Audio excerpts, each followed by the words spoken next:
చేసినటువంటి పెద్దలకి, అలాగే ప్రాముఖ్యముగా దేవాది దేవుడికి వందనాలు తెలియపరుచుకుంటున్నాను. ఈ సమయంలో మనం వాక్య భాగంలోకి మనం వెళ్దాం. దేవుడు నాకు ఇచ్చినటువంటి అంశం ఏంటి అనంటే, నేను ప్రార్థన చేస్తూ ఉన్నప్పుడు దేవుడు నాకు ఒక మాట ఏంటి అనంటే, ఏలియా గురించి మాత్రము వివరించాలని దేవుడు ప్రేరేపించాడు. అందుని బట్టి ఒక ఏలియా జీవితమును గురించి ఈ దినమున మనం ధ్యానం చేయబోతున్నాం. ఏలియాలో కొన్ని నాకు దొరికినటువంటి అంశాలు ఏంటి అంటే, ఒక 8 అంశాలు నేను రాసుకున్నాను. ఆ 8 అంశాలు వివరించడానికి టైం సరిపోదు, కానీ దేవుని కృపను బట్టి ఎంతవరకు దేవుడు నడిపిస్తే అంతవరకు మాట్లాడుకోవడానికి దేవుడు మనకు సహాయం చేయాలి. 8 అంశాలు ఒకసారి మొట్టమొదటిగా మనం ధ్యానం చేసుకున్నట్లయితే, మొదటిగా ఏలియా ప్రవక్త దేవునితో సహవాసము కలిగినటువంటి వాడు. దేవునితో సహవాసం కలిగినటువంటి వాడు. రెండవదిగా చూస్తే, దేవుడు ఏమి పెడితే అది తిన్నాడు, ఎక్కడికి వెళ్ళమంటే అక్కడికి వెళ్ళాడు. మూడవదిగా చూస్తే, గొప్ప ప్రార్థన పరుడు. ఇంకా నాలుగవ అంశంగా చూస్తే, దేవుని కొరకు ఒక రోషము కలిగినటువంటి వ్యక్తి. ఐదవదిగా చూసినట్లయితే, దేవుని వాక్కును ప్రజలకు బోధించేవాడు. ఆరవదిగా దేవుని స్వరాన్ని విన్నటువంటి వ్యక్తి. ఏడవ మాటగా చూసినట్లయితే, పరిచారకులను తయారు చేయడం, అభిషేకించడం. ఇంకా ఎనిమిదవ మాటగా చిట్ట చివరిగా మరణము చూడకుండా కొనిపోబడినటువంటి వ్యక్తి. ఆమేన్, హల్లెలూయా.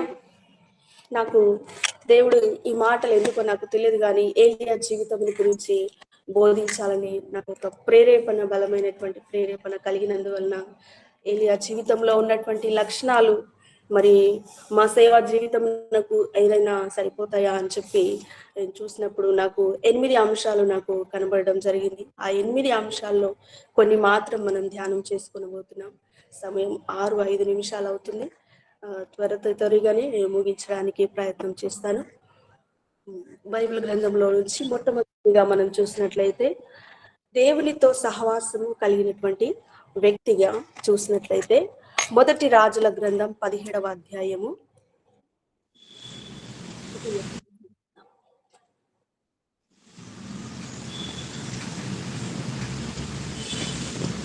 అంతటా గిలాదు కాపురస్తుల సంబంధియును తిష్బీయుడైన ఏలియా ఆహాబు నొద్దకు వచ్చి, ఎవని సన్నిధిని నేను నిలవబడి ఉన్నానో, ఇశ్రాయేలు దేవుడైన ఆ యెహోవా జీవము తోడు, నా మాట ప్రకారం గాక ఈ సంవత్సరంలో మంచైనను వర్షమైనను పడదని ప్రకటించాను. ఇక్కడ గిలాదు కాపురస్తుడైనటువంటి తిష్బీయుడైనటువంటి ఏలియా మన ముందు కనబడుతున్నాడు. ఇతను ఎలాంటి వ్యక్తి అనంటే, ఎవని సన్నిధిలో నేను నిలవబడి ఉన్నానో, ప్రతి మాటకు ఎవని సన్నిధిలో నేనున్నానో యెహోవా జీవము తోడు, నీ జీవము తోడు అని చెప్పి ఈ యొక్క మాటను చాలా సందర్భాల్లో పలికినట్టుగా మనము చూస్తా ఉన్నాం వాక్య భాగంలో. ఆమేన్, హల్లెలూయా. ఇక్కడ ఎవని సన్నిధిలో నిలవబడి ఉన్నానో అంటే, దేవుని సన్నిధిలో ఇతను నిలవబడి ఉన్నాడు కాబట్టి మాటికి ఏమంటున్నాడంటే, ఎవని సన్నిధిలో నిలవబడి ఉన్నాను. ఎప్పుడు దేవునితో సహవాసం కలిగి ఉన్నాడు కాబట్టి నోరు తెరిచిన ప్రతిసారి నేను ఎవని సన్నిధిలో నిలవబడి ఉన్నాను అని మాట్లాడుతున్నాడు. ఆమేన్, హల్లెలూయా. దేవునితో సహవాసము కలిగినటువంటి వారు దేవుని మాటలు ఎక్కువగా మాట్లాడడానికి, దేవుని మాటలను ఎక్కువగా పంచుకోవడానికి వారు ఇష్టపడతా ఉంటారు. ఇక్కడ ఇంకొక మాట మనం ఒక 2-3 మాటలు చూసుకొని మనం వేరే వాటిలోనికి వెళ్ళిపోతాం. ఇంకొక దగ్గర మనం చూసినట్లయితే 18వ అధ్యాయము 15వ వచనం చదువుకున్నట్లయితే అక్కడ కూడా ఇదే మాట రాయబడుతుంది. ఏలియా ఎవని సన్నిధిని నేను నిలబడి ఉన్నానో, ఇశ్రాయేలు దేవుడైన యెహోవా జీవము తోడు, నిజముగా ఈ దినమున నేను ఆహాబును దర్శించుదునని చెప్పుచున్నానని. ఇక్కడ ఆహాబును దర్శిస్తానని చెప్పి ఎవరికి చెప్తున్నాడంటే, ఉపద్యాకు చెప్తున్నాడు. నేను ఇక్కడ నిలిచి ఉన్నానని చెప్పు. ఇక్కడ ఎవరికి చెప్పు అంటే ఎవరు ఆహాబుకి ఆహాబుకి. ఆహాబుకు చెప్పమంటున్నాడు. ఓబద్యా నేను ఇక్కడ ఉన్నానని చెప్పి నువ్వు ఆహాబుకు చెప్పమని చెప్పినప్పుడు అప్పటికి ఓబద్యాకు తెలుసు ఏమనంటే ఏలియా కోసం అనేక మార్లు వెతుకుతూ ఉన్నారని. ఏలియాను పట్టి చంపాలని వారు వెతుకుతూ ఉన్నారని. ఆ యొక్క ఏలియా గురించి చూస్తూ ఉన్నప్పటికీ ఈ యొక్క ఏలియానే వచ్చి ఆ ఓబద్యాకు చెప్తాడు. నేను ఇక్కడ నిలిచి ఉన్నానని చెప్పమన్నప్పుడు ఆయన ఎంతో చాలా ఆశ్చర్యపోతాడు. ఎందుకనంటే నా ప్రాణంను తీయాలని చెప్పి నువ్వు ఈ మాట మాట్లాడుతున్నావా అంటే అప్పుడు ఈ మాట మాట్లాడతాడు. అంటే ఒక దేవుని పిల్లలైన వారు అబద్ధాలు ఎక్కడ మాట్లాడరు. ఆమేన్, హల్లెలూయా. దేవుని సన్నిధిలో నేను నిలిచి ఉన్నాను కాబట్టి నువ్వు వెళ్ళి అతనికి చెప్పమన్నప్పుడు ఈ మాట ఎప్పుడైతే పలికాడో ఓబద్యా వెళ్ళి ఆహాబుకు చెప్పినట్లుగా మనం చూస్తా ఉన్నాం. కనుక దైవజనులుగా పిలువబడుతున్నటువంటి ఏలియా జీవితంలో ఒక మంచి ప్రాముఖ్యమైనటువంటి విషయం ఏంటంటే ఆయన దేవుని సన్నిధిలో నిలవబడినటువంటి వ్యక్తి, దేవునితో సహవాసము చేసినటువంటి వ్యక్తి, ఈయన దేవుని సన్నిధానంలో ఎక్కువగా గడుపుతున్నటువంటి వ్యక్తి, ఆయన నోటి నుంచి ఒక అబద్ధమైన మాట పలకనటువంటి వ్యక్తి, ఒక నిజాయితీగా జీవించినటువంటి వ్యక్తి యొక్క ఏలియా మనకు కనబడుతూ ఉన్నాడు. దేవుడు మనల్ని కూడా ఎలా పిలిచాడు అని చూసుకున్నట్లయితే మొదటి కొరింథీయులకు రాసిన పత్రిక 1వ అధ్యాయం 9వ వచనంలో మన ప్రభు అయిన యేసుక్రీస్తు తన కుమారుని సహవాసమునకు మిమ్మల్ని పిలిచిన దేవుడు నమ్మదగినవాడు. దేవుడు సహవాసంలోనికి మనలందరినీ పిలుచుకున్నాడు. దేవుని సహవాసంలోనికి మనలందరినీ ఏర్పాటు చేసుకున్నాడు. యేసుక్రీస్తు అను కుమారుని సహవాసమునకు, దేవుని సహవాసమునకు ఈ దినమున మనలందరినీ దేవుడు నడిపించుకున్నాడు. ఈ 41 బ్యాచ్ లో ఉన్నటువంటి ప్రతి ఒక్కరిని దేవుడు ఒక తర్ఫీదు చేసి ఒక పటిష్టముగా ఒక సేవ చేయాలని దైవజనులు రాజపాలయ్య గారు మనకు ఒక మంచి తర్ఫీదుని ఇచ్చారు. ఈ యొక్క తర్ఫీదులో అంతకు ముందే సేవకులుగా ఉన్నవారు ఉన్నారు, ఇంకా బలపరచబడిన వారు ఉన్నారు, ఇంకా దేవుని వాక్యాన్ని నేర్చుకునే వారు కూడా ఉంటూ ఉన్నారు. కానీ ప్రతి ఒక్కరి జీవితంలో దేవుడు కోరుకునేది ఏమిటి అని అంటే ఒక సహవాసం, దేవునితో కూడినటువంటి సహవాసం. ఆయనతో సహవాసం చేస్తే మనకి ఏం కలుగుతుంది అంటే సమాధానం కలుగుతుంది. యోగు గ్రంథంలో ఉంటుంది, ఆయనతో సహవాసము చేసినట్లు నీకు సమాధానం కలుగును. ఎవరెవరితో సహవాసము చేస్తే మనకి ఏమి దొరకదు, మనుషులతో సహవాసం చేస్తే మనకి ఏం దొరకదు, కానీ దేవునితో సహవాసము చేసినప్పుడు దేవుని దగ్గర నుంచి అనేకమైనటువంటి దీవెన ఆశీర్వాదములు మనం పొందుకోగలుగుతాం. ఇక్కడ దేవుని సన్నిధిలో సహవాసము చేసి మరి తనేం పొందుకున్నాడంటే ఒక భక్తిని, ఒక రోషము కలిగిన జీవితంలో ఒక మంచి ప్రార్థన పరుడుగా తను మార్చబడి ఉన్నాడు. మనం ఇంకా ముందుకు మనం చూసుకున్నట్లయితే 2వ మాటగా దేవుడు ఎక్కడికి వెళ్ళమంటే అక్కడికి వెళ్ళిపోయాడు, ఏం పెడితే అది తిన్నాడు. 2వ మాటగా మనం ఈ యొక్క అంశమును మనం ధ్యానం చేసుకుందాం. ఏమి పెడితే అది తినడం, ఎక్కడికి వెళ్ళమంటే అక్కడికి వెళ్ళడం. వాక్యంలో చూసినట్లయితే 15వ అధ్యాయం 3వ వచనంలో నీవు నుండి తూర్పు వైపునకు పోయి యోర్ధానులకు ఎదురుగా ఉన్న కేరీతు వాగు దగ్గర దాగి ఉండు. దేవుడు ఏలియాతో మాట్లాడుతున్నటువంటి మాట ఏమిటి అనంటే నువ్వు ఇక్కడ నుంచి వెళ్ళిపో. ఎక్కడ వెళ్ళిపోమన్నారు అనంటే వర్షమైనను మంచైనను పడదని ప్రకటించిన తర్వాత నీవు ఇక్కడ నుంచి ఎక్కడికి వెళ్ళిపో అంటే కేరీతు వాగును చూపిస్తున్నాడు దేవుడు. నువ్వు ప్రకటించావు కదా, నువ్వు ప్రకటించిన తర్వాత మరి నీకు ఆహారము కావాలి, నీకు నీరు కావాలి అనంటే మరి ఎక్కడికి వెళ్ళాలి అనంటే దేవునికి ముందుగానే తెలుసు. నువ్వెక్కడ ఉంటే సురక్షితమో, నువ్వెక్కడ ఉంటే క్షేమమో అనేది దేవునికి తెలుసు. కాబట్టి దేవుడు ఎక్కడికి పంపిస్తున్నాడంటే నువ్వు కేరీతు వాగు దగ్గర దాగి ఉండవు, అక్కడికి నేను ఏం పంపిస్తానంటే కాకోలము ద్వారా నీకు ఆహారమును పంపిస్తాను. ఆమేన్, హల్లెలూయా. దేవుడు మాటకు విధేయుడై ఆయన వెళ్ళిపోయాడు. మరి దేవుడు పంపిస్తాడా లేదా అనేది ఆలోచన ఏమి లేదు, కానీ దేవుడు వెళ్ళమన్నాడు, నేను వెళ్ళిపోతున్నాను అని చెప్పి అక్కడికి కేరీతు వాగు దగ్గర ఎప్పుడైతే దాగి ఉన్నాడో అక్కడికి కాకోలము ద్వారా ఆహారం పంపాడు.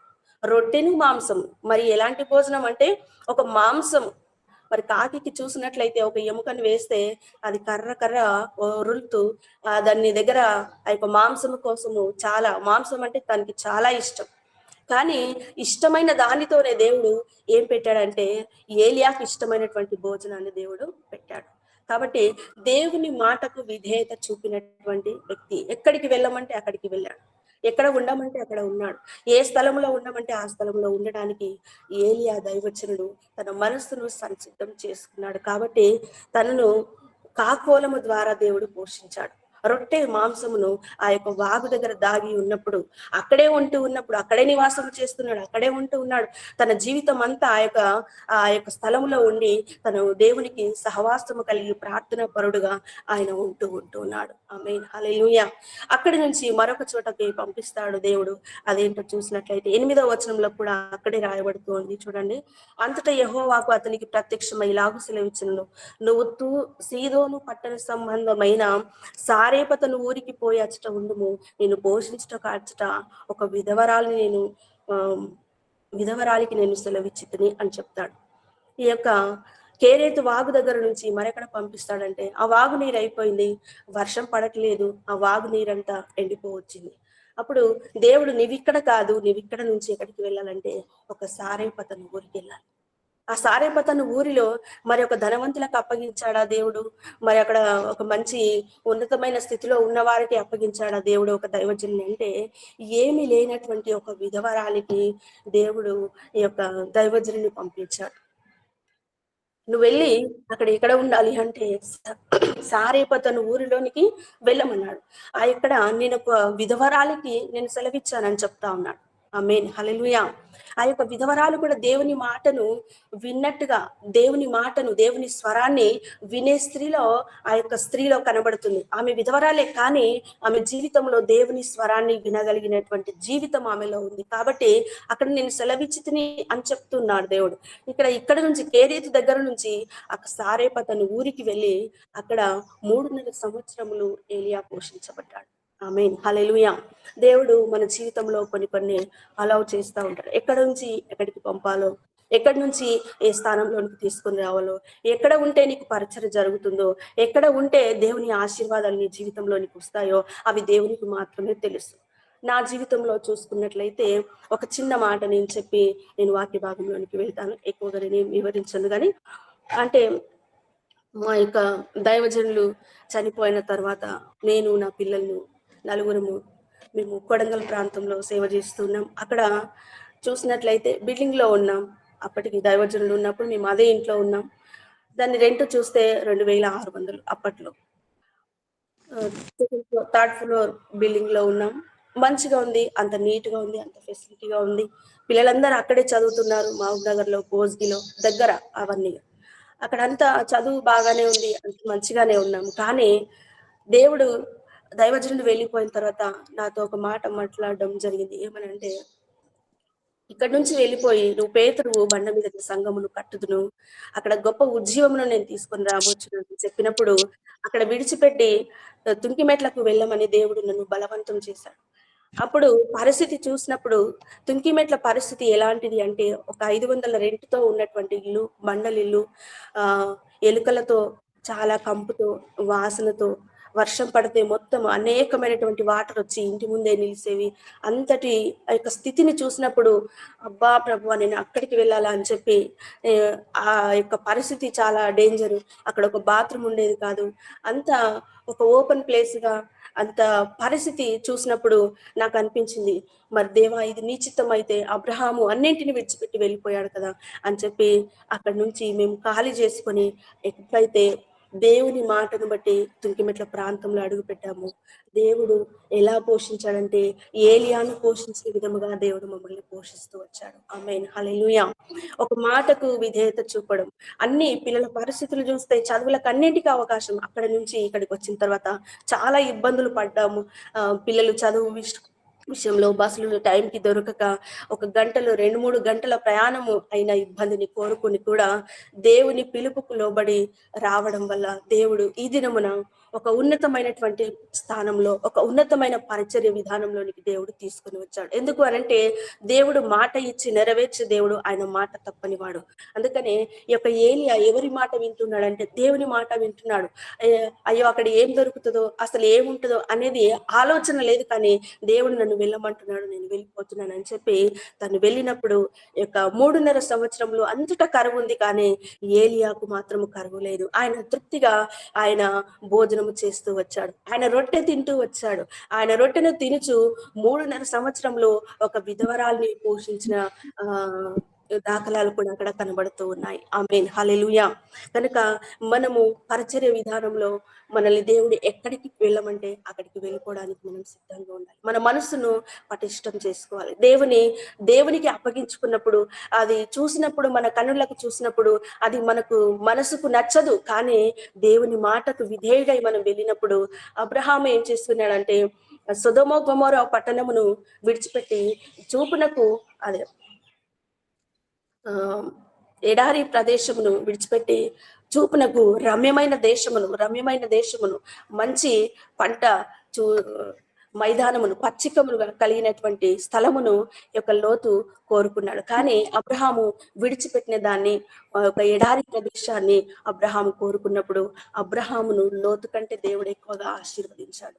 కాబట్టి మన కన్నులకు చూసినప్పుడు అది సరిగ్గా కనబడదు, కానీ దేవుని వాక్యానికి విధేయులమై, దేవుని మాటకు విధేయులమై వెళ్ళినప్పుడు మన జీవితంలో దేవుడు గొప్ప కార్యాలు జరిగిస్తూ ఉంటాడు. ఇంకొక మాట మనం చేసుకున్నట్లయితే ఆయన ఒక గొప్ప ప్రార్థన పరుడు. 3వ అంశముగా ఆయన ఒక గొప్ప ప్రార్థన పరుడు. ఏంటి అనంటే మొదటి వచనంలోనే 17వ అధ్యాయం మొదటి వచనంలోనూ రాయబడుతుంది ఏమనంటే, ఎవని సన్నిధిలో నేను నిలబడి ఉన్నాను, ఇశ్రాయేలు దేవుడైన యెహోవా జీవము తోడు, నా మాట ప్రకారం గాక ఈ సంవత్సరంలో మంచైనను వర్షమైనను పడదని ప్రకటించండి. ఈ సంవత్సరంలో మంచైనను పడదు, వర్షమైన పడదు అని వర్షమునకు ఆజ్ఞాపించినటువంటి వ్యక్తి. ఇశ్రాయేలు ప్రజలను సరిచేయటానికి వర్షాన్ని ఆపివేసినటువంటి వ్యక్తి. ఇశ్రాయేలు ప్రజలు దేవునికి వ్యతిరేకంగా ఉన్నప్పుడు వర్షాన్ని ఆపివేసినటువంటి వ్యక్తి, ఒక ప్రార్థన చేసినటువంటి వ్యక్తి. యాకోబు రాసిన పత్రికలో ఉంటుంది, చూద్దాం. యాకోబు రాసిన పత్రిక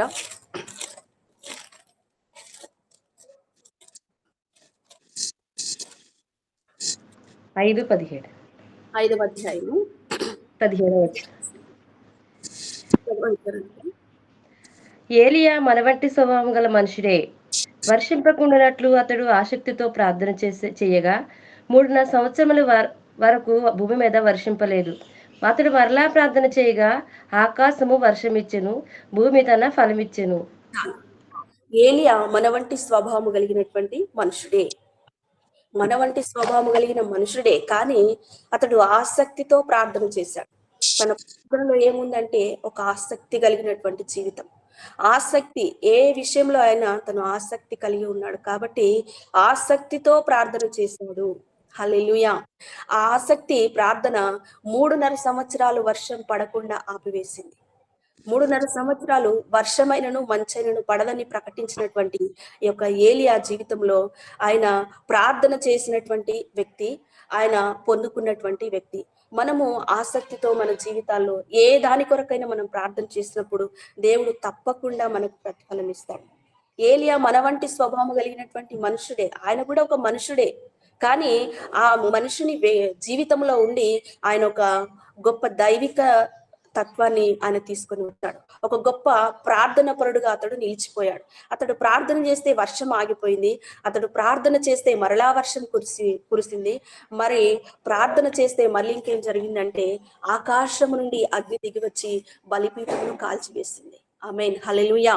ఆకాశం నుండి అగ్ని దిగివచ్చి ఆ బలిపీఠము ఎలా మార్చబడిందంటే రాళ్ళును, కందకమును, నీళ్లు అన్ని ఆరిపోయేటట్లుగా అతడు చేయగలిగాడు. ఒక ప్రార్థనలో ఎంత పవర్ ఉంది అని అంటే ఆయన తెలుసుకున్నాడు. ఆయన యొక్క జీవితాన్ని మన ముందు పెట్టి ఉన్నాడు. ఆమేన్ హల్లెలూయా. తను ప్రార్థన చేస్తే కూడా మరొక చిన్న కుమారుడు చనిపోయిన తర్వాత ఆ కుమారుని కొరకు ప్రార్థన చేసినప్పుడు మరలా ఆ కుమారుడు బ్రతికినట్లుగా మనం చూస్తా ఉన్నాం. 21వ వచనంలో 17వ అధ్యాయం 21వ వచనంలో ఈ చిన్నవాని మీద ముమ్మారు తాను పారుజార్చుకొని, యెహోవా నా దేవా నా మొర ఆలకించి చిన్నవాని ప్రాణమును మరలా రానిమ్మని యెహోవాను ప్రార్థింపగా, యెహోవా ఏలీయా చేసిన ప్రార్థన అంగీకరించి ఆ చిన్నవాని ప్రాణమును మరలా రానిచ్చెను, వాడు బ్రతికెను. ఒక చిన్నవాని కొరకు ప్రార్థించినప్పుడు ఆ చిన్నవాడు బ్రతికాడు. అంటే చనిపోయిన వారిని సైతము లేపగలిగినటువంటి ప్రార్థన శక్తి. హల్లెలూయా. వర్షాన్ని ఆపినటువంటి వ్యక్తి, బలిపీఠమును కాలిపోయేటట్లుగా ఆకాశం నుండి అగ్ని దింపినటువంటి వ్యక్తి ఎవరైనా ఉన్నారా అంటే మొట్టమొదటి వ్యక్తి ఏలియా ఒక్కడు మాత్రమే. అతడు ప్రార్థన చేసినప్పుడు ఆకాశం నుండి అగ్ని దిగి వచ్చి ఆ బలిపీఠమును కాల్చినటువంటి యొక్క దృశ్యం మనకు కనబడుతుంది. అది ఎక్కడ కనబడుతుంది అంటే 18వ అధ్యాయము 37వ వచనంలో ఉంటుంది. యెహోవా నా ప్రార్థన ఆలకించుము, యెహోవైన నీవే దేవుడవై ఉన్నావనియు వారి హృదయంలో నీ తట్టుకు తిరగచేయదువనియు ఈ జనులకు తెలియనట్లుగా నా ప్రార్థన అంగీకరించు. నువ్వు దేవుడవై ఉన్నావని తెలుసుకున్నట్లుగా నీవి కార్యం చేయి ప్రభువా అని చెప్పి దేవుని సన్నిధిలో ప్రార్థన చేస్తుంది. కనుక మనము మన వ్యక్తిగత జీవితాల్లో కూడా మనం ఇలాంటి ప్రార్థన దేవుడు వై తెలుసుకున్నట్లుగా అనేకుల కొరకు మనం ఒక సాక్ష్యముగా నిలబడాలంటే, వారి కన్నులు తెరవబడాలంటే మన ప్రార్థన ఒక శక్తివంతమైన ప్రార్థన అయి ఉండాలి. వారు దేవుని విశ్వసించాలి అనంటే మనం ప్రార్థించే విధానంలో ఉండాలి. వారు దేవుని నమ్మాలి, వారు దేవుని సన్నిధికి రావాలి. వారు మన మీద వ్యతిరేకంగా ఉంటున్నారంటే ఆ వ్యతిరేకులను కూడా సైతము దేవుడు మార్చగలిగినటువంటి శక్తి అది దేవుని లోపలనే ఉంది. కాబట్టి అన్ని అంశములు దేవుని యొద్దకు తీసుకొని వచ్చి దేవుడు మహిమపరచబడినట్లుగా మనము ప్రార్థన చేస్తే ఆ యొక్క ప్రార్థనలకు దేవుడు తప్పకుండా ఆయన జవాబును అనుగ్రహిస్తాడు. ఆమేన్ హల్లెలూయా. ఈ జనులకు తెలియనట్లుగా నా ప్రార్థన ఆలకించుము అని ప్రార్థన చేస్తున్నాడు. ఈ జనులు అంటే అక్కడ అనేకమైన జన సమూహం ఉన్నారు. అనేకమైన జన సమూహం ఎదుట తనొక్కడు మాత్రమే ఉంటూ ఉన్నాడు.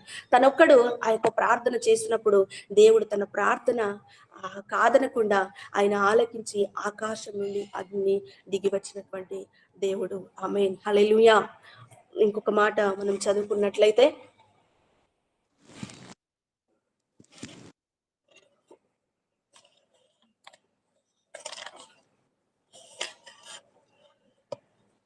4వ మాటగా దేవుని కొరకు రోషము కలిగినటువంటి వ్యక్తి. దేవుని కొరకు ఒక రోషము కలిగి నిలబడినటువంటి వ్యక్తి. ఆ యొక్క మాట చదువుకుందాం. 1 రాజుల గ్రంథం 19వ అధ్యాయం 10వ వచనం చదువుకుందాం.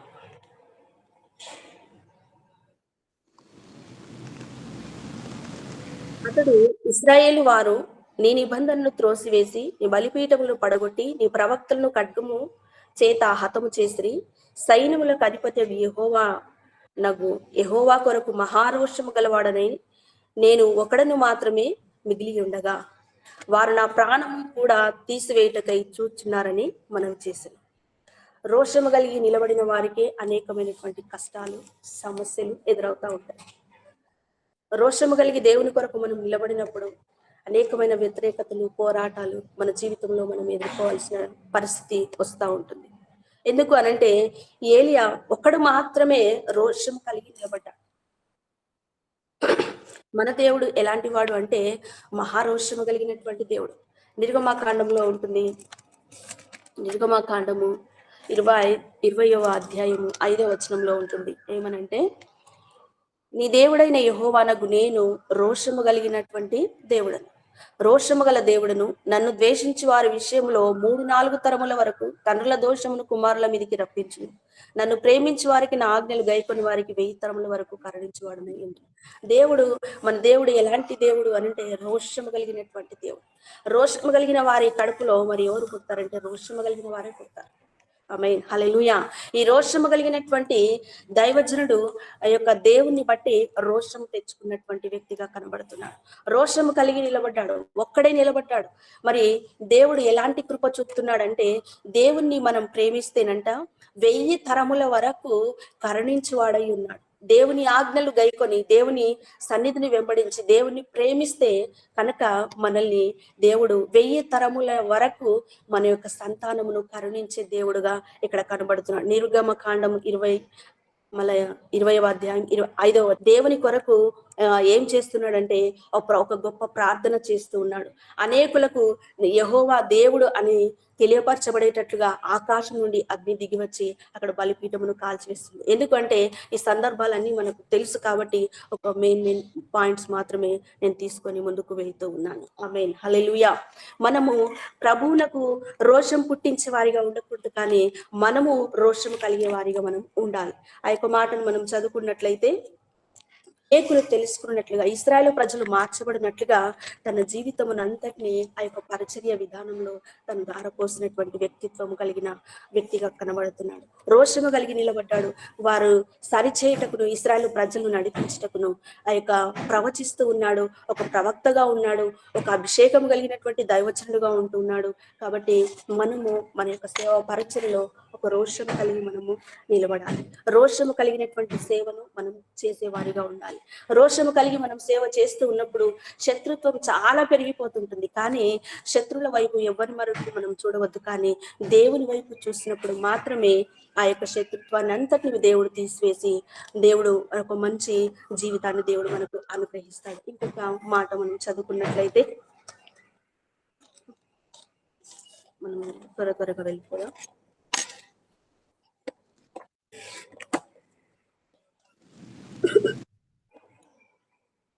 దేవుని స్వరాన్ని విన్నటువంటి వ్యక్తిగా మనం చూద్దాం. మొదటి రాజుల గ్రంథము 19వ అధ్యాయం 4వ వచనంలో,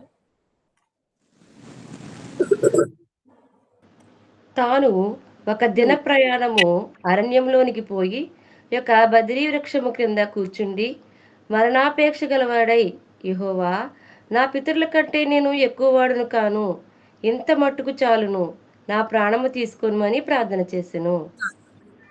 ఇక్కడ ఎటువంటి స్థితిలో దేవుని స్వరాన్ని వింటూ ఉన్నాడంటే, రోషము కలిగి నిలబడ్డాడు, ప్రార్థన చేశాడు. తన జీవితంలో సేవా పరిచయ జీవితంలో అంతా అయిపోయింది. ఇజబేల్ అంటుంది, రేపు ఈ వేళ కల్లా నీ ప్రాణమును ఉండనివ్వను అనేసరికి ఇతనికి ఏం పట్టుకుందంటే మరణ భయం అనేది పట్టుకుంది. మరణ భయం కలిగి తను ఏం చేస్తున్నాడంటే మరణాపేక్ష గలవాడై తను దేవునికి ప్రార్థన చేస్తున్నాడు. ప్రభువా అని చెప్పి, ఇంత మట్టుకు ఈ జీవితము చాలు, నేను నా పితరుల కంటే గొప్పవాడను కాను, నన్ను తీసుకో అని చెప్పి తను ప్రార్థన చేస్తా ఉన్నాడు.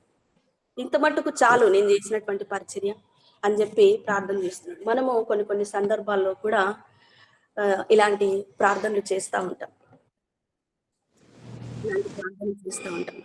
నేనే చేశాను ఉదాహరణకు. ఎందుకు అనంటే, దేవా నువ్వు నన్ను ఏర్పాటు చేసుకున్నావు కదా, నువ్వు నన్ను సేవకురాలిగా నిలబెట్టుకున్నావు కదా, నువ్వు నాతో మాట్లాడిన దేవుడవు కదా ప్రభు, మరి నన్ను ఈ సేవలో నన్ను వాడుకోకపోతే నన్ను తీసేసుకో అని చెప్పి నేను చాలాసార్లు ప్రార్థన చేశాను.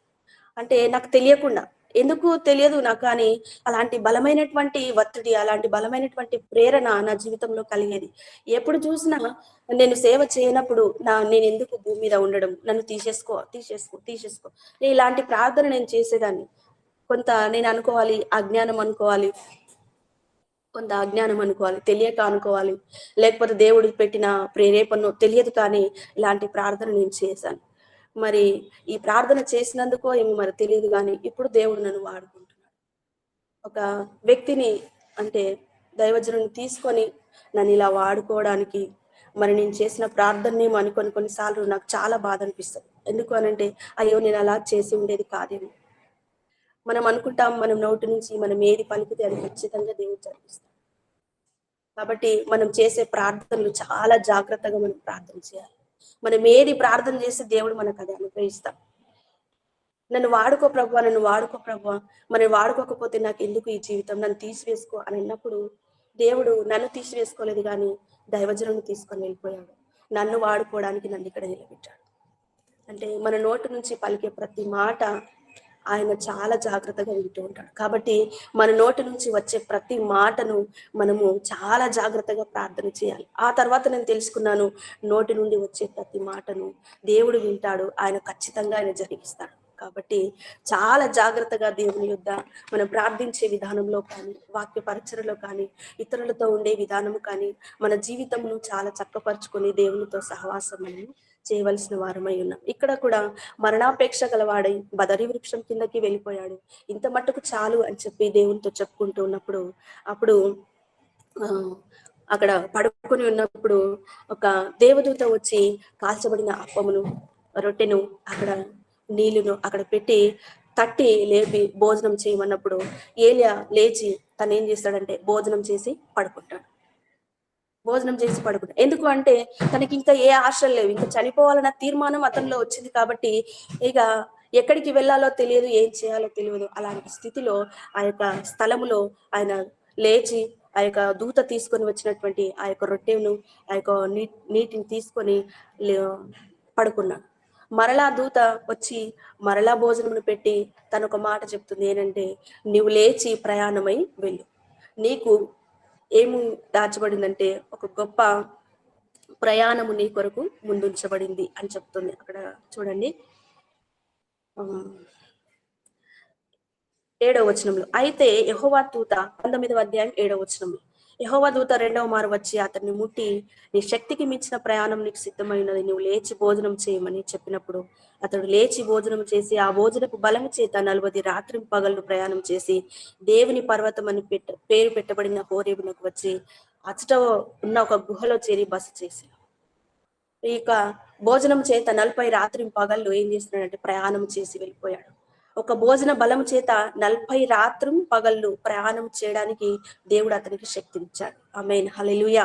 ఒక్క భోజనపు బలం చేత 40 రోజులు నడవగలిగాడు, 40 రాత్రి పగళ్ళు అతడు ప్రయాణం చేయగలిగాడు. అంటే నీకు శక్తికి మించిన ప్రయాణం ఉన్నది అని దూత చెప్పినప్పుడు ఆ శక్తికి మించిన ప్రయాణాన్ని చేస్తా ఉన్నాడు.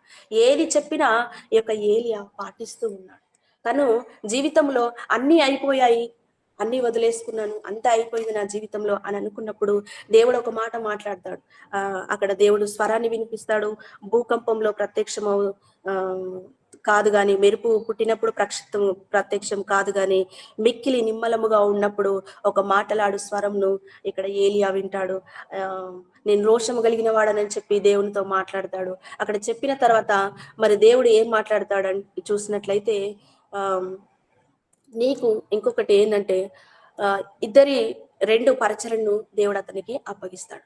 మరణాపేక్ష కలిగినటువంటి వ్యక్తికి ఇంకొక భారమును అతని మీద పెట్టినప్పుడు అతను అది చేయడానికి పని పూనుకుంటాడు. ఆమేన్, హల్లెలూయా. అంతా అయిపోయింది నా జీవితంలో అని మనం కొన్ని సందర్భాల్లో అనుకోవచ్చు. ఇంకా ఏముంది నా జీవితంలో, ఏది చేసినా నా జీవితంలో ఏది సక్సెస్ఫుల్ గా లేదు, అంతా అయిపోయింది, నా సేవా జీవితమే అంతా వ్యర్థమైపోయింది, నేను చేసిన పరిచర్య వ్యర్థమైపోయింది, నేను చేసిన ప్రార్థనలు వ్యర్థమైపోయాయి, అంతా నేను విడవబడిన స్థితిలో ఉన్నాను, నేను మరణించే టైంలోనికి వచ్చాను, ఇక నా ప్రాణం తీసుకుంటే చాలు అన్నటువంటి స్థితిలోనికి ఏలియా యొక్క దైవజనుడు వచ్చినప్పటికీ దేవుడు అతనిని మాట్లాడి అతని స్వరాన్ని వినిపించి మరలా అతన్ని బలపరిచి ఎక్కడికి తీసుకొని వెళ్తున్నాడంటే ఒక శిష్యుని, ఒక పరిచారకుని తయారు చేయడానికి దేవుడు అక్కడికి వెళ్ళమని దేవుడు మాట్లాడుతూ ఉన్నాడు. ఆమేన్, హల్లెలూయా. ఒక రాజును ఆ పట్టాభిషేకం చేయడానికి, అలాగే ఒక శిష్యునికి అభిషేకం చేయడానికి దేవుడు ఈ 2 పరిచర్య భారాలను అతని మీద అప్పగించి చూసినట్లుగా మనం కనబడుతుంది. ఆమేన్, హల్లెలూయా. ఈ యొక్క 2 ఎప్పుడు చేస్తాడంటే ఆయన మరణాపేక్ష కలిగినటువంటి స్థితిలో ఆ యొక్క చివరి దశలోనికి వెళ్ళిపోయినప్పటికీ దేవుడు అతన్ని మాట్లాడి ఆ యొక్క మరలా అతన్ని నిలబెట్టడానికి దేవుడు ఒక సహాయం చేస్తాడు. కనుక ఈ దినమున దేవుడు నీకు ఒక వాక్కుని వినిపిస్తూ ఉన్నాడేమో తెలియదు, కానీ నీవు అన్ని అయిపోయాయి, అన్ని విడిచిపెట్టేసుకున్నాను, అంత నా జీవితంలో ఏది జరగట్లేదు అని అనుకుంటే మరలా దేవుని స్వరాన్ని ఈ దినమున నువ్వు వినబోతున్నావు. దేవుడు నీతో మాట్లాడబోతున్నాడు. ఏంటి అనంటే, మరలా నీ కొరకు కొంత ప్రయాణం ఉన్నది. ఇంకా నీ జీవితంలో ఇంకా జరగాల్సినటువంటి కార్యాలు అనేకమైనటువంటివి ఉన్నాయి. దేవుడు ఎక్కడికి తీసుకొని వెళ్తాడో తెలియదు, ఎక్కడ వాడుకుంటాడో తెలియదు, ఎక్కడ నిలబెడతాడో తెలియదు. కానీ దేవుని చిత్తానికి ఎప్పటికీ మనము ఆయనకు చివరి ఊపిరి వెళ్ళేంత వరకును మనం దేవుని కొరకు నిలబడే వారిగా, ఒక రోషము కలిగినటువంటి ఒక దైవజనులుగా మనం నిలబడాలని దేవుని వాక్యం చెప్తా ఉంది. ఇంకా నేను ముగించబోతున్నాను. ఒక పరిచారకుడిని ఒక ఏలియా ఒక ఎలీషాను తయారు చేసే స్థితిలోనికి తన యొక్క దుప్పటిని ఎప్పుడైతే వేస్తూ ఉన్నాడో ఆ యొక్క దుప్పటిలో నుండి అభిషేకం అతనిలోనికి వెళ్ళింది. 12వ అరక దున్నుచున్నటువంటి వ్యక్తి అప్పటికప్పుడే ఆ అరకను అక్కడ వదిలిపెట్టి ఆయన ఏలియాను వెంబడించినట్లుగా మనం చూస్తా ఉన్నాం. ఏలియాను వెంబడించినటువంటి దైవజనుడు. ఏలియా దైవజనుడు ఏం మాట్లాడితే యెహోవా జీవముతోనని మాట్లాడుతున్నటువంటి ఎలీషా కూడా అదే మాట మాట్లాడతాడు.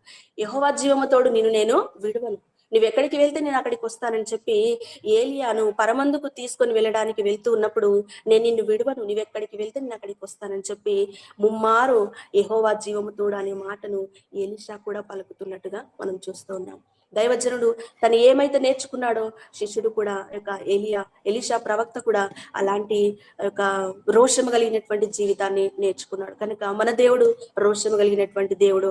ఆ రోషము కలిగినటువంటి దేవుని బిడ్డలమైనటువంటి మనము ఒక రోషము కలిగిన సేవ చేసేవారిగా, ఒక మంచి ప్రార్థన పరులుగా, ఒక అనేకులను శిష్యులుగా తయారు చేసేవారిగా, అనేకులకు సువార్తను ప్రకటించేవారిగా, అనేక జనులను దేవుని వైపు త్రిప్పేవారిగా, మన జీవితాల్లో మన సాక్ష్యము మనము అన్ని విధాలుగా దేవునికి సరిపోయే విధానంలో మనం ఉండాలని దేవుని వాక్యం చెప్తా ఉంది. ఇంకా అతడు ఏం చేశాడంటే మరణము చూడకుండా కొనిపోయబడ్డాడు. మరణాన్ని చూడలేదు. తను ఏం కలిగి ఉన్నాడంటే, నాకు ఇంత మట్టుకు చాలు, నా ఆత్మను తీసుకోమని చెప్పి ప్రార్థన చేసినప్పుడు మరి దేవుడు ఆ ప్రార్థన విన్నాడా అంటే ఖచ్చితంగా విన్నాడు. అతనికి ఉండాలని లేదు, మరి నేను తీసుకోవాలని చెప్పి మరణాన్ని చూడకుండానే అగ్ని రథముల చేత కొనిపోబడ్డాడు. అంత గొప్ప దైవజనుడు. ఆమేన్, హల్లెలూయా. అంత గొప్పటువంటి వ్యక్తిత్వము కలిగినటువంటి జీవితాన్ని మనం అతనిలో చూడగలం. ఆరోహణమైనటువంటి అగ్ని రథముల చేత ఆరోహణమాయను అని రాయబడుతుంది. ఎక్కడ అంటే 2వ రాజుల గ్రంథము 2వ అధ్యాయం 11వ వచనంలో ఆ మాట రాయబడుతుంది. అగ్ని రథముల చేత ఏలియా సుడిగాలి చేత ఆకాశమునకు ఆరోహణమాయను.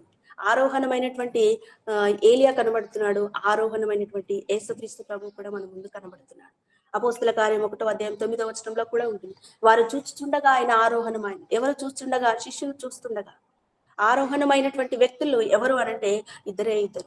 హానోకు కూడా ఉన్నారు, కానీ ఆయన నడిచి పోయెను అని, దేవునితో కూడా నడిచిన వాడు అని రాయబడ్డది. కానీ ఏలియా మాత్రము దేవుని సుడిగాలి చేత ఆకాశమునకు ఆరోహణమైన, మరణము చూడకుండా కొనిపోబడినటువంటి వ్యక్తిగా ఉన్నాడు. కనుక మనం ప్రతి ఒక్కరము ఒక ఏలియా వలె సేవ చేయటకు, ఒక బలము కలిగి, ఒక రోషము కలిగి, ఒక పట్టుదల కలిగి, ఒక మంచి ప్రార్థన కలిగి మన జీవితంలో మనం ముందుకు కొనసాగినప్పుడు దేవుడు ఖచ్చితంగా మన జీవితాల్లో కార్యాలు చేస్తాడు. ఎందుకంటే ఆయన పిల్లలమై ఉన్నాము.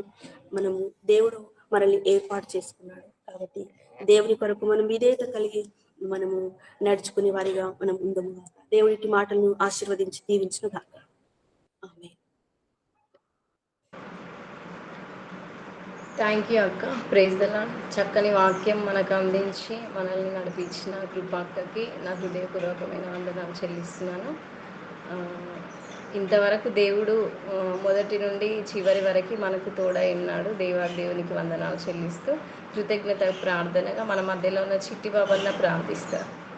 తర్వాత స్వామి డానియల్ అన్న ఆశీర్వాదం ఇచ్చి ఈ కూడికను మనం ముగించుకుందాం. ప్రార్థన చేసుకుందామని. మహాపరిశుద్ధుడా, మహాగణుడా, నీ ఘనమైన శ్రేష్టమైన నామానికి వందనాలు, స్తోత్రాలు చెల్లించుకుంటున్నాం తండ్రి. ఈ ఉదయకాల సమయంలో అయా ఈ కాన్ఫరెన్స్ ద్వారా మేమంతా కూడా కూడుకొని నిన్ను స్తుతించి ఆరాధించి ప్రభా వాక్య భాగాన్ని కొద్దిసేపు ధ్యానించుకొనటానికి మీరు చూపిన ఈ కృపను బట్టి వందనాలు, స్తోత్రాలు చెల్లించుకుంటున్నాం. అయ్యా ఇప్పుడు వరకు మరి దైవజనరాల ద్వారా మీరు మాట్లాడిన ప్రతి మాట కూడా ప్రభా మా హృదయాల్లో నాటబడి వాక్యానుసారంగా మేము ఫలించే కృపను మాకు దయచేయండి ప్రభా. నీకు స్తోత్రాలు, వందనాలు చెల్లించుకుంటున్నామయ్యా. మరి ఏలియా ద్వారా మరి మాతో మాట్లాడారు, మీకు స్తోత్రాలు అయ్యా. నీకు వందనాలు చెల్లించుకుంటున్నాం తండ్రి. అలాగే ప్రభా వాక్యానుసారంగా మేమంతా నడుచుకునే కృపను దయచేయండి. మరి దైవజనులుగా సువార్త ప్రకటించాలి అని చెప్పని ఎంతో ఆశతో ఉన్నాం ప్రభా. ప్రతి ఒక్కరిని కూడా నీ సేవలో విస్తారముగా వాడబడులాగున నీ కృప చూపించండి. నీ రాజ్య విస్తరణలో ప్రతి ఒక్కరు కూడా పాలు పంచుకునే కృపను నీ సహాయమును దయచేయండి ప్రభా. నీకు స్తోత్రాలు. ప్రతి బిడ్డని ప్రతి కుటుంబ పరిశుద్ధ నామంలో బ్రతిమలాడి వేడుకొంచున్నాము తండ్రి. ఆమేన్. ఆమేన్. మన తండ్రి అయిన దేవుని ప్రేమ, మన ప్రభు యేసుక్రీస్తు యొక్క కృప, పరిశుద్ధాత్మ దేవుని యొక్క అన్యోన్యత, ఆయన సహవాసము, తోడు, ఆదరణ మనకు, మన కుటుంబాలకు, పరిచర్యలకు సదాకాలము తోడై ఉండి ఆయన రాకడ వరకు నడిపించును గాక. ఆమేన్. ఆమేన్. ఆమేన్. ఆమేన్. అందరికీ praise the lord. Praise the lord. Praise the lord. అందరికీ వందనాలండి. అందరికీ సార్ బాగున్నారా? వందనాలు. చిట్టిబాబు గారు బాగున్నారా సార్? బాగున్నాం సార్. ఎలా ఉన్నా సార్? అంతా బాగున్నాం దేవుని దయ వల్ల. స్తోత్రం. మీరు మంచి బిజీగా ఉంటారు అనుకుంటా. మరి కాన్ఫరెన్స్ కి వచ్చారు, చాలా సంతోషం. ఈ రోజు రాత్రి అంతా నిద్రపోలేదు సార్. ఎప్పుడు 5 అవుతుందని మెలుక్కొని ఉన్నాను. Okay okay, thank you brother. ప్రతి ఒక్కరు కూడా చాలా బాగా వస్తున్నారండి. మనోళ్ళంతా కంటిన్యూ చేస్తున్నారు. చాలా బాగా జరుగుతుంది కార్యక్రమం. దేవుని కృప అంతా చాలా సంతోషంగా ఉంది. Praise lord brother. పైన సత్యార్థన